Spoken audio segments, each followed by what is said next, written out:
Hello everyone, welcome to Maths Easy. Today we are going to discuss about an important concept that is very useful in A-level physics.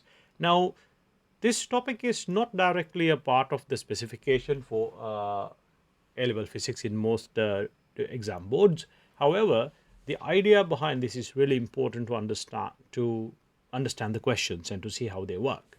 Now, we can draw a voltage position graph for a circuit like this to understand the direction of current. Now, uh, in this circuit, we know I can use the formula current is E over R plus R. That's the EMF divided by the total resistance. So I can work out the current. I've already marked it on the diagram anyway. So this is how you get it. The EMF is 20 volts. And you can see there's 2, add 5, add 3. They're all in series. So add them up. That's 10 ohms. So I can see the current is 2 amps. So the current of 2 amps goes like that across this through the first one, second one, third one, and comes back to the power supply. And all of these are resistance free connecting wire. So we can plot a voltage position graph under this to understand what's really going on here. So this on the y-axis I'm going to get voltage in volts, and on the x-axis this is the position. Now before we do this, we are going to work out the voltage across each component. Now to do that, all I need to do is use V is equal to IR for each resistor. So let's use V equals IR to this one.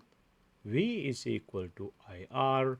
Now I know the voltage here is I to resistance to 2 times 2, 4 volts. So there's a 4 volt drop here. Same thing for this one, 2 times 5, there's a 10 volt drop here, and 2 times 3, there's a 6 volt drop here. And you can clearly see because there is no internal resistance, so it does not give any voltage across it. So 4 add 10 add 6 beautifully gives you the same value 20. So let's plot the voltage position graph. Now to do this, I used highlighters to mark the parts that are at the same potential, right? Now let's imagine that you earth this part here. So you just earth it. So when you earth it, the potential of that branch is 0. So here it's 0 potential all the way up to here because there's no resistance. So the potential will be 0. So you can see this one is 0.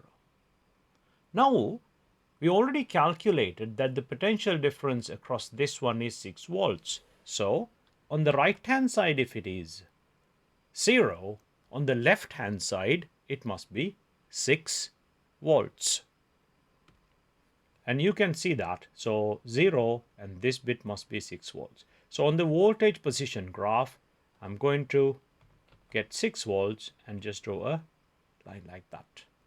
Then this part is at 6 volts. Then you can see the voltage difference across the next one is 10 volts. On the low potential side, it's 6 volts. So 10 more than 6, and so obviously the yellow bit here must be at 16 volts. And here, now why is it constant? Because there is a resistance free wire, right? The voltage drop takes place across the resistors. So we'll go to that one in a bit. Now the potential difference across this 2 ohm resistor is 4, but this is 16. 16 add 4, oh, that must be 20.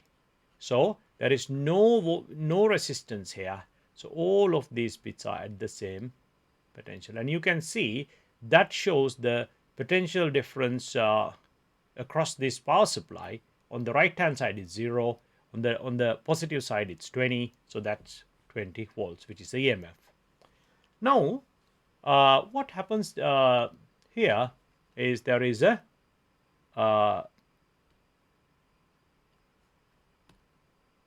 drop of potential difference from here to here, and also from here to here, and also from here to here. So this is a voltage position graph, and now we can see why current flows like this in this circuit, because it starts from the high potential, which is 20 volts, and then it grows from across this one where the potential difference is 4 volts. On the left hand side is 20 volts, 16 volts on this side, so the current goes like that, and then this way, and then this way, and here. So it's a very interesting and important one to understand how the current flows in electric circuits.